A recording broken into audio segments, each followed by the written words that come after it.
नमस्कार दर्शकों, आप देख रहे हैं अभी न्यूज़। और जैसा कि आप जानते हैं, इस समय प्रयागराज में महाकुंभ लगा हुआ है। तो मथुरा में श्रद्धालुओं का आवागमन भले ही थोड़ा कम हुआ हो, लेकिन अव्यवस्थाएं आज भी मथुरा में वही के वही हैं। यानी कि सबसे पहली मथुरा में जाम की समस्या। दूसरा, आज की रात यानी बुधवार की रात जरा सी बरसात में भूतेश्वर रेलवे पुल के नीचे हुआ जल भराव, जो कि दोपहर 12 बजे तक जल निकासी नहीं हो सकी थी। इन्हीं विषयों पर यानी कि शहर की प्रमुख समस्याओं पर एक बार फिर से बात करने के लिए हमारे साथ मौजूद हैं सीएलपी लीडर और पूर्व विधायक प्रदीप माथुर, जिनसे हम बात करेंगे शहर की व्यवस्थाओं को लेकर के। एक समय था जब दावे किए जाते थे कि आगामी समय में मथुरा का विकास होगा, मथुरा की रूपरेखा बदल जाएगी, भौगोलिक स्थितियाँ बदल जाएंगी। क्या कुछ नजर आता है जहाँ एक और देश अपना 76वां गणतंत्र दिवस मना रहा है, ऐसे में आपके स्थितियाँ सामने हैं? देखिए, अभी न्यूज़ के दर्शकों को मेरा सादर प्रणाम। पहले तो सबसे पहले मैं आप लोगों को ये 26 जनवरी जो कि 76वां गणतंत्र दिवस है, उसकी दिल की गहराइयों से शुभकामनाएं देता हूं। और इस बात को विचार करते हुए कि आगामी वर्ष ब्रजवासियों के लिए खुशियां लाए, समृद्धि लाए, अच्छी सेहत लाए और मथुरा का सर्वांगीण विकास हो। इस भारतीय जनता पार्टी की सरकार को भगवान राम और भगवान कृष्ण सद्बुद्धि दें, उनका दुरुपयोग ना ये करें उनके नामों का, और पॉलिटिकल फ़ायदा ना उठाएं। तो इसलिए सबसे पहले ब्रजवासियों को 26 जनवरी की ढेर सारी शुभकामनाएं। बात करते हैं शहर के विकास को लेकर के, भौगोलिक स्थितियों को लेकर के। आज भी यानी कि आज रात को जरा सी बरसात हुई है और भूतेश्वर जो रेलवे पुल है यानी कि अंडरपास जो बना हुआ है, उसके नीचे दोपहर 12 बजे तक पानी नहीं निकल पाया था, जल निकासी नहीं हो पाई थी। जबकि नगर निगम और शासन के दावे हैं कि कुल 4 से 6 घंटों के अंदर भरी बरसात में जल निकासी सुनिश्चित हो सकेगी। देखिए, बड़ी दुर्भाग्यपूर्ण स्थिति है। जिन उद्देश्यों को लेके मैंने अरबों रुपया मथुरा वृंदावन में खर्च कराया और विकास के कार्य कराए, उन विकास के कार्यों का अनुपालन भी भारतीय जनता पार्टी शासित नगर निगम और भारतीय जनता पार्टी द्वारा मथुरा वृंदावन को टॉप प्रायोरिटी पे लेने के बाद वो सारी सुविधाएं आम नागरिकों को नहीं मिल पा रही हैं। मैंने Jawaharlal Nehru national urban renewal mission के अंतर्गत 100 करोड़ के नाले लार्सन एंड टुब्रो जैसी कंपनी के माध्यम से बनवाए थे। और इन लोगों को, नगर निगम के लोगों को ये ज्ञान ही नहीं है कि वो नाले कहाँ कहाँ बने, कैसे बने और नालों की सफाई विधिवत होती है कि नहीं होती। अब आप देख लीजिए, बीएसए कॉलेज के सामने जो बगल से नाला जाता है उसमें पूरा ढका हुआ है और उस रास्ते को एनक्रोच कर लिया गया है। उस नाले की सफाई नहीं होती है और तमाम कम से कम 150 कॉलोनीज होंगी बीएसए कॉलेज और सारी उधर के मिला के सारा पानी उससे जाता है, परंतु वो नाला चौक है। उस पर भारतीय जनता पार्टी के बड़े नेताओं का आधिपत्य है उस नाले के ऊपर, और वो पत्थर उठाए ही नहीं जा सकते। जब वो नाला साफ नहीं होगा तो बीएसए कॉलेज के आगे आपने देखा होगा, ज़रा सी बारिश होती है कि 1.5 फीट पानी भर जाता है, तो भर जाएगा। तो शासन डंडे का और व्यापार ठंडे का, ये पुरानी कहावत है। तो शासन इतना डरा हुआ है भारतीय जनता पार्टी के नेताओं से, इतना आक्रांत है कि वो डंडा चला ही नहीं पाती, और इनके एमएलए, इनके पार्षद, इनके नेता तमाम आक्रामक हो जाते हैं ज़िला प्रशासन के ऊपर। तो मैं समझता हूँ कि ज़िला प्रशासन की कमज़ोरी है कि वो इस जल निकास को नहीं करा पाती है। नगर निगम की कमज़ोरी है, वो भारतीय जनता पार्टी के नेताओं के दबाव में आते हैं। और चलिए बात करते हैं शहर के अतिक्रमण को लेकर के। शहर के अतिक्रमण को लेकर के जैसे ही इस वक्त अभियान चलाया गया था और नगर निगम ने एक पोस्ट अपनी ओर से जारी की थी कि शहर में महापौर और नगर आयुक्त के आदेश पर अतिक्रमण हटाया जा रहा है, जिस पर के जो शहर के महापौर हैं उनके द्वारा इस बात पर अपनी तरफ से एक व्यक्तिगत पोस्ट की गई अपनी आईडी से, और कहा गया कि मेरा इससे कोई लेना देना नहीं है, मैंने ऐसा कोई आदेश नहीं दिया है। किस ओर इशारा करता है? देखिए, बहुत अनफॉर्चुनेट पार्ट है कि ये टॉक ऑफ द टाउन हो गई है कि मेयर साहब और नगर आयुक्त जी के बीच में कुछ सर्टेन डिफरेंसेस हैं, परंतु डिफरेंसेस हो जाते हैं, पर मनभेद नहीं होना चाहिए, मतभेद तो हो सकते हैं। यहाँ पर कौन सी बात थी, मेरी बात सुनिए, यहाँ पर ऐसी कौन सी बात थी? क्योंकि यहाँ पर विरोध ना नगर आयुक्त से था, ना विरोध नगर निगम से था। यहाँ पर व्यापारियों का अपना साथ खोने का कहीं भय तो नहीं सताया उन लोगों को? देखिए, ऐसा है कि भारतीय जनता पार्टी ने तो हाल फिलहाल में तो ये समझ रखा है कि उनके चाहे एमएलए हो, चाहे स्थानीय मथुरा वृंदावन के विधायक हों, चाहे इनके महापौर हों, ये काम नहीं भी करेंगे, जनता के बीच में जाएंगे भी नहीं, जनता के बीच में उपलब्ध भी नहीं होंगे, तब भी उन्हें ज्ञान है कि वो मोदी और योगी के नाम पर चुनाव जीत जाएंगे। ये बड़ी गलत बात है, क्योंकि जवाबदेही जब जनता चुनती है किसी विधायक को या किसी पार्षद को या मेयर को, तो उसकी जवाबदेही भी तो सुनिश्चित करनी चाहिए। मुझे याद है जब मैं इतने 20 साल एमएलए रहा, ज़रा सी प्रॉब्लम होती थी जनता मेरे आ जाती थी, हंगामा करती थी। और आज जो विधायक बैठा हुआ है कुर्सी पर, उसका तो दर्शन ही नहीं है। उसको तो लगता है मुझे अपने पार्टी के लोगों से कहना पड़ेगा कि उनके खिलाफ पोस्टर छपवाओ, एक एफआईआर कराओ कि विधायक जी कहाँ हैं। तो विधायक के बहुत बड़े दायित्व होते हैं, खाली मेयर का दायित्व नहीं है।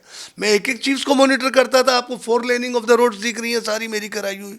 सारे फ्लाईओवर्स जितने बने हुए हैं, रेलवे और मेरे बनवाए हुए। यमुना प्रदूषण के मुक्ति के लिए सारे पंप मेरे कराए हुए। अब आपके सारे यमुना जी के ऊपर पुल मेरे कराए हुए। वृंदावन की चौड़ी सड़कें मेरी कराई हुई। भाई इनके तो जो नेता हैं या संरक्षित भूमाफिया हैं, उन्होंने तो पेड़ काट डाले साले वृंदावन में। देखिए ना, एक ही रात में बीजेपी के संरक्षण में पेड़ काट दिए गए। आपका कहना है कि आपने विकास कार्यों की झड़ी लगा दी, लेकिन उसके बावजूद आज जनता कांग्रेस को पसंद नहीं करती, आपको पसंद नहीं कर पाती। क्या कुछ कारण है? अभी आपने ही कहा था कि लोग योगी मोदी के नाम पर वोट देने को तैयार हैं, तो क्या लगता है? देखिए ऐसा है, ये समय होता है, काल चक्र और समय होता है। अब हाल फिलहाल के समय में लोगों को ना रोटी चाहिए, ना विकास चाहिए, सिर्फ उन्हें धर्म चाहिए। और इन्होंने, मेरी बात सुनिए, और ये लोग जो हैं, चाहे वो भारतीय जनता पार्टी का सिर्फ एक एजेंडा है, धर्म। और जबकि धर्म एक व्यक्तिगत विषय है। मैं भगवान राम को मानूं, मैं कृष्ण को मानूं, मैं दुर्गा जी को मानूं, मैं बांके बिहारी जी को मानूं, मैं राधा वल्लभ जी को मानूं, मैं राधा रमन जी को मानूं, या मैं चंद्रावली देवी जी को मानूं, या कैला मैया को मानूं, या गिरिराज जी को मानूं, ये मेरा व्यक्तिगत विषय है। धर्म एक व्यक्तिगत विषय होता है और धर्म का उपयोग राजनीति में नहीं किया जाता। भारतीय जनता पार्टी जनता को गुमराह करके जनता को ध्यान बटाती है और उनकी मूलभूत सुविधाओं से दूर ले जाती है। और यही हाल इन्होंने मथुरा में कर रखा है। जब भी कोई है, अब देखिए ना, अब डिक्लेयर हो गया, सम्मानित प्रधानमंत्री मोदी जी 5 तारीख को कुंभ का स्नान करेंगे और 8 तारीख को दिल्ली में चुनाव है। और आपकी जो मीडिया है, मैं आपके लोकल मीडिया पे आक्षेप नहीं लगा रहा हूँ, जो मीडिया है वो मोदी जी को डुबकी लगाते हुए दिखाएगी, मुंह अंदर लेके दिखाएगी, संगम में कूदते दिखाएगी और वो माला जपते हुए दिखाएगी, राधे राधे राधे राधे राधे राधे है। तो ये क्या है? ब्रेन वॉश करना, हिप्नोटाइज करना और वोटों को अपनी तरफ आकर्षित करना। कांग्रेस पार्टी के कोई भी ऐसे प्रत्याशी ऐसा कुछ क्यों नहीं कर पाए कि मीडिया उनकी ओर भागे? क्योंकि देखिए, कुछ करते हैं तभी लोग, आप फिर गलत कह रहे हैं। देखिए लोग देखना चाहते हैं, लोग पसंद करना चाहते हैं। अभी आपने कहा था योगी मोदी के नाम पर वोट मिलते हैं, तो क्या आप इस बात को स्वीकार करते हैं कि हाँ, मोदी और योगी के नाम पर जनता वोट देती है? जिस तरह से उन्होंने मिसमराइज कर रखा है, जिस तरह से गुमराह कर रखा है, जनता विचलित है। समय होता है, इंदिरा जी के नाम पे वोट मिला करते थे, राजीव गांधी के नाम पे। इन्हें जुम्मे कितने दिन हुए? 10 ही साल तो हुए भाई। हमने तो 65 साल राज्य किया है, सब कुछ बनाया हुआ हमारा है। बीजेपी का बनाया हुआ क्या? आप बताइए 10 साल में मथुरा में क्या काम हुआ?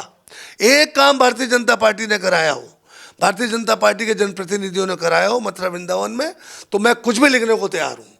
आपके खोए हुए विधायक, एक बस स्टैंड हमने यहाँ बनवाया था, 17 में बस स्टैंड बना के छोड़ा था नया। चूंकि वो अंदर का बस स्टैंड था, वो जनता में कंजेशन हो जाता था। उसके बाद मैंने बस स्टैंड को बीएसए कॉलेज वाली रोड पे शिफ्ट कराया बड़ी मुश्किलों से। फिर उस यहाँ भीड़ रहने लगी तो उसे हाईवे पे शिफ्ट करा दिया है। पहले मैं प्राइवेट पब्लिक पार्टनरशिप में लगभग 200 करोड़ का बनवाने जा रहा था, पर कोई ठेकेदार नहीं आया क्योंकि वो वायबल नहीं था। फिर मैंने 15 करोड़ में ज़मीन अखिलेश यादव जी से कहकर दुग्ध विकास की डेयरी से 15 करोड़ की ज़मीन खरीदवाई। फिर उसमें दोबारा 17 करोड़ की बिल्डिंग का सैंक्शन कराया। और पर जब तक बीजेपी की सरकार आ गई थी, फिर आराधना शुक्ला जी प्रमुख सचिव परिवहन होती थी, तब पैसा रिलीज कराया, ठेकेदार ने बना के खड़ा किया। ये विधायक अभी तक उस बस स्टैंड को चालू नहीं करा पाया। 7 साल हो गए। लानत है ऐसे विधायक पर। उसका जो मुख्य कारण है वो वहाँ पर बना हुआ ओवरब्रिज है, जिसकी वजह से वहाँ पर बसों का संचालन संभव नहीं है। नहीं, ऐसा नहीं है, रास्ता निकल सकता है। मैंने डीएम से बात करी, असल में मैंने तो इनके बड़े नेताओं से भी बात करी कि इसे बोले वो वहाँ श्रेय की बात थी। यदि यार मैं करा दूंगा तो श्रेय उसे मिलेगा, एमएलए को, लोकल को। स्थिति यह है कि एमएलए जागरूक कहाँ है, उसका काम था कि वहाँ से जो अंदर जो अब यदि वो फ्लाईओवर बन गया और क्योंकि हमारे देश में दुर्भाग्य ये है, सड़क बनने के बाद सड़क खोदने लगती है, टेलीफोन डिपार्टमेंट खोदने लगता है, नगर निगम नाले निकालने लगता है, जो इंटरलॉकिंग टाइल्स हैं वो उखाड़ दी जाती हैं, बनी बनाई सड़कों को बर्बाद कर दिया। तो इंडिया में कोऑर्डिनेशन, यूपी में कोऑर्डिनेशन ही नहीं है, कोई ऐसा सिस्टम नहीं है कि सब चीज़ें एक साथ स्मूथली चलें। तो जब फ्लाईओवर बनने लगा तब वो उसका पैसा बाद में आया, बस स्टैंड बन गया, फ्लाईओवर पहले बन गया, जबकि फ्लाईओवर बनने की ज़रूरत ही नहीं थी, मैं आपको बताऊं। इसी तरह अब मेरी बात सुन लीजिए, पहले बात खत्म हो जाने दीजिए बस स्टैंड की। बस स्टैंड गंभीर विषय है, सारा जाम यहाँ पे लगता है, ना तो प्रशासन के पास समय है, ना ही लखनऊ के परिवहन आयुक्त के पास समय है, ना प्रमुख सचिव परिवहन के पास समय है, ना एडिशनल चीफ सेक्रेटरी परिवहन के पास समय है। समय जब होता है जब स्थानीय प्रतिनिधि जाके उन्हें नॉक करता है, खटखटाता है कि ये काम करिए। स्थानीय प्रतिनिधि के पास टाइम ही नहीं है, वो पता नहीं किन उसमें खेल रहे हैं, उन्हें बड़ी गलतफहमी है अपने बारे में। उन्हें पता है मैं जीत जाऊंगा, चाहे ईवीएम से जीतूं, चाहे भाजपा के एजेंडे से जीतूं। तो बात ये नहीं है, ये लोग अभी मदहोश हैं। इन्हें होश जब आएगा कि किसी दिन तो जाएंगे, कोई स्थायी तो है नहीं, तब इन्हें होश आएगा कि हमने तो कुछ कराया ही नहीं। और जनता को भी मैं गाली तो नहीं दूंगा, जनता को भी पता नहीं क्या हो गया है, कोई धरना नहीं, कोई प्रदर्शन नहीं, यमुना प्रदूषित है। मुझे याद है जब मैं एमएलए था तो यही हमारे सम्मानित साधु सन्यासी, उनको करबद्ध प्रणाम करता हूँ मैं, यही आंदोलन किया करते थे, यमुना प्रदूषित है। और इनके एक बीजेपी के नेता है चतुर्वेदी जी, वो रोज शोर मचाते थे कि यमुना प्रदूषित हो रही है। अब उनके मुंह पे भी टेप लग गया, यमुना के बारे में बात ही नहीं करते। अरे भैया तुम्हारी सरकार है 10 साल से, यमुना की बात क्यों नहीं कर रहे भाई? यमुना पुत्र माननीय नेता भारतीय जनता पार्टी चतुर्वेदी जी, क्या नाम है उनका? साईराम कुशवाहा जी का नाम लेना चाहते हैं। मैं सम्मान से कह रहा हूँ, उनके साथ वो नहीं कह रहा मैं तो, मैं सम्मान से कह रहा हूँ, आदर से कह रहा हूँ, क्योंकि वो हमारा जीना मुहाल कर देते थे उस जमाने में। और एक तमाम संत पद यात्रा हुई साहब दिल्ली तक, मैंने सोनिया जी से मिलवाया, मैंने जो वहाँ के मुख्यमंत्री हो गए थे बाद में उत्तराखंड के, वो जल संसाधन मंत्री थे, उनसे एग्रीमेंट करा दिया कि भाई ये हो जाएगा, हम सब कर लेंगे। पर वो अखिलेश यादव सरकार के पास पैसे ही नहीं था। तो स्थितियाँ क्या है, आज तो भारतीय जनता पार्टी की सरकार लखनऊ में भी है, भारतीय जनता पार्टी की सरकार दिल्ली में भी है, इनके प्रधानमंत्री हैं, इनके मुख्यमंत्री हैं। यमुना को प्रदूषण मुक्त क्यों नहीं करते जी, ये बताइए। यमुना सबसे बड़ी जीवन दायिनी है, मोक्ष दायिनी है, माँ है, मैया है। ब्रज क्षेत्र के लोगों को वो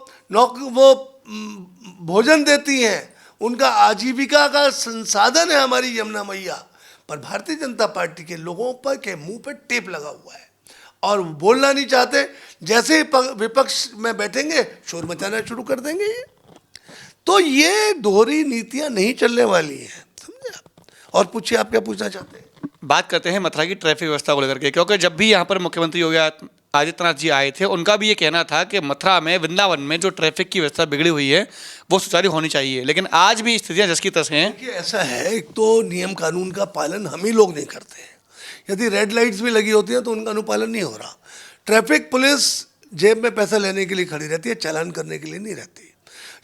यदि गोवर्धन चौराहे पे जो फ्लाईओवर बन गया है, यहाँ 20 चालान रोज़ हों तो लोग अपने आप उसमें आ जाएंगे, सिस्टम में आ जाएंगे। परंतु वो नहीं होता ना, वहाँ वो 100 रुपये दे दिए जाते हैं, 200 रुपये दे दिए जाते हैं, एक सिस्टम बन जाता है। चौकी, पुलिस चौकी वहीं है, नाक के नीचे इतना ट्रैफिक है। ऐसे ही नॉट ओनली पुलिस को ही मैं ब्लेम नहीं करूँगा, हम लोग भी अनसिस्टमेटिक हैं। हम लोग रिवर्स साइड से जाते हैं, कोई सीधे आ रहा है, कोई उल्टा जा रहा है। सड़कें छोटी हो गई हैं, कारें एक घर में 5, मेरे घर में 5 कारें हैं, जबकि एक नियम बनना चाहिए कि एक परिवार में 2 से ज़्यादा कारें नहीं होनी चाहिए। और स्थिति क्या, वृंदावन का हाल देखिए। मैं अभी चीफ सेक्रेटरी साहब से टाइम ले गया था मैंने, मनोज कुमार सिंह जी से, पर वो उस दिन कुंभ में चले गए, माननीय मुख्यमंत्री जी कुंभ गए हुए थे। परंतु मेरी डीजीपी साहब से मुलाकात हुई, प्रशांत कुमार जी से। मैंने उनसे कहा कि आप वृंदावन को कंट्रोल करना चाहते हैं, वहाँ लाखों आदमी हर वक्त घुसा रहता है। नतीजा क्या होता है कि बांके बिहारी मंदिर में लोग, आप देखिए रोज़ खबर छपती है कि वो बेहोश हो गई, ये गिर गई, वो मर गया, ये हो गया। एक हम सॉल्यूशन नहीं दे पा रहे। बताइए कितना अनफॉर्चुनेट पार्ट है। जिलाधिकारी चुप बैठे हुए हैं, एसएसपी हाथ पे हाथ धरे बैठे हैं, इस मुद्दे का सॉल्यूशन निकाल रहे हैं। ऊपर से एडीजी साहब भी परेशान है, कमिश्नर साहब भी परेशान। अब तो सौभाग्य का मामला है कि कलेक्टर मथुरा कमिश्नर आगरा बन गए, तो एक बहुत अच्छा हमें समाधान मिल जाएगा, क्योंकि वो ABCD जानते हैं, पहले सिटी मजिस्ट्रेट रहे।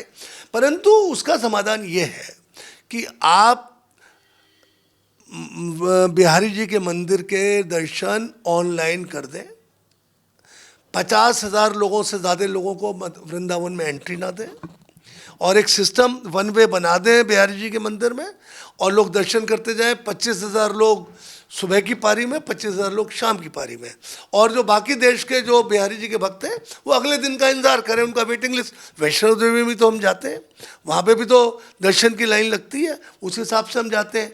तिरुपति बालाजी भी तो जाते हैं, वहाँ तो हम बड़े नियम का पालन करेंगे, और यहाँ मथुरा में आके हम उद्दंड हो जाएंगे पूरे देश के लोग। यहाँ के स्थानीय लोगों का व्यापार बंद हो गया है, वृंदावन के लोगों का। लोग यदि बीमार होते हैं, एम्बुलेंस नहीं जा सकती। अभी आप ही के टेलीविज़न ने दिखाया था और अखबारों में छपा था कि एक अर्थी को निकालना नामुमकिन हो गया वृंदावन के बाज़ारों से। क्या ब्रजवासी या वृंदावनवासी वृंदावन को खाली कर दें क्या? सरकार गंभीर नहीं है कतई भी। सरकार चाहे तो 2 मिनट लगेंगे, इतने बड़े कुंभ की व्यवस्था नहीं कर रही क्या वो? वृंदावन का समाधान नहीं निकल रहा। प्रशासन क्या कमज़ोर है या मुख्यमंत्री कमज़ोर है? नेता विपक्ष इस बारे में क्यों नहीं आगे आ रहे हैं? अभी आपने कहा था कि जनता को पहले धरना करना चाहिए था, जनता धरने करती थी, लेकिन आज उनके पास में नेता नहीं है। क्यों? जनता जब धरने करती है, जब उनके सामने उनके साथ में नेता प्रतिपक्ष खड़े हों, नेता विपक्ष खड़े हों। आज नेताओं की मथुरा में इतनी कमी क्यों है? नेताओं की कोई कमी नहीं है, नेता अपने घर बैठे हुए हैं। क्यों बैठे हुए हैं? बैठे हुए हैं, आनंद ले भारतीय जनता पार्टी की सरकार का। नेता हर वक्त भाई तो धरने प्रदर्शन ही करता रहेगा? ये मानेंगे नहीं, जेल और भिजवा देंगे। मेरे ऊपर तमाम मुकदमे अभी तक चल रहे हैं। सुना करिए, आपको तो बहुत आसान लगता है, जब कोर्टों में डेट लगती है तो आदमी माथुर साहब को अकेले जाना पड़ता है, और MP MLA कोर्ट में जाके डेट लगती हैं। मेरे वहाँ के प्रदर्शन का, लखनऊ के प्रदर्शन के 2 केसेस चल रहे हैं, और मुझे लगता है हो सकता है कुछ दिनों बाद सजा हो जाए, जबकि मैं वहाँ तो मौजूद ही नहीं था, असेंबली के अंदर था। क्या लगता है कि यदि भाजपा में शामिल हो जाएंगे तो आपकी सजा माफ हो जाएगी? क्योंकि आप ही लोग आरोप लगाते हैं कि अगर साफ स्वच्छ होना है तो भारतीय जनता पार्टी में चले जाइए। भारतीय जनता पार्टी में तो मैं मरते दम तक शामिल नहीं होने का। सुनने में आ रहा था, पिछले जब चुनाव हुए थे विधायक के, उसमें सुनने में आ रहा था कि हो सकता है माथुर साहब भाजपा ज्वाइन कर लें। अरे ये तो आप लोगों का कयास है। मैं कभी भी भारतीय जनता पार्टी ज्वाइन नहीं कर सकता। मेरे पास पता नहीं कितनी बार ऑफर आए, भाजपा से ऑफर आए, समाजवादी पार्टी से ऑफर आए, BSP से ऑफर आए। दल बदलू नेता मंत्री बन सकते हैं, प्रदीप माथुर मंत्री पद के लिए लालची नहीं है, समझ गए? मुझे मंत्री बनना होता, कब का कैबिनेट मंत्री बन गया होता। 85 में MLA था, खाली मैं और लक्ष्मी नारायण एक ही सीनियरिटी के हैं, बाकी सब यहाँ के नेता जूनियर हैं, और दल बदल के बड़े बड़े मंत्री बन चुके हैं वो। तो मैं अपने नियम कानून और सिस्टम का आदमी हूँ, सिद्धांतों का आदमी हूँ। मैं दल नहीं बदलता। मेरा दल कांग्रेस है, ये वो पार्टी है जिसने देश को आज़ाद कराया। नेहरू गांधी परिवार के बलिदानों को नहीं भूल सकते। बताइए, भारतीय जनता पार्टी के किसी आदमी ने बलिदान किया हो देश के लिए? अंग्रेज़ों के पिट्ठू हुआ करते थे, आज बदकिस्मती कहिए या खुशकिस्मती कहिए, आज सत्ता में बैठे हैं और सत्ता का आनंद ले रहे हैं। अब छोड़िए, बहुत सारी बातें हैं करने को। जैसा कहा कि छोड़िए बहुत सारी बातें करने के लिए, लगातार और भी विषयों पर हम ऐसे ही बात करते रहेंगे मथुरा के पूर्व विधायक और CLP लीडर प्रदीप माथुर जी से। फिलहाल के लिए इतना ही। मैं अपने सहयोगी गोपाल जग्गा के साथ गोपाल चतुर्वेदी, अभी news. KD medical college hospital and research centre, जहां एक की छत के नीचे ब्रजवासियों को मिलेगा संपूर्ण रोगों का इलाज, वो भी रियायती दरों पर। अत्याधुनिक सुविधाओं से लैस operation theatre, MRI, CT scan, colour Doppler, ultrasound, digital x ray, echo, सभी प्रकार की खून और पेशाब की जांचें, न्यूरो से संबंधित रीढ़ की हड्डी व दिमाग के ऑपरेशन, ब्लड प्रेशर व पेट से संबंधित सभी रोगों का इलाज, ब्लड बैंक, डायलिसिस व एम्बुलेंस की सुविधाएं, इमरजेंसी सेवाएं 24 घंटे उपलब्ध। OPD सुबह 9 बजे से लेकर 4 बजे तक। KD medical college hospital and research centre.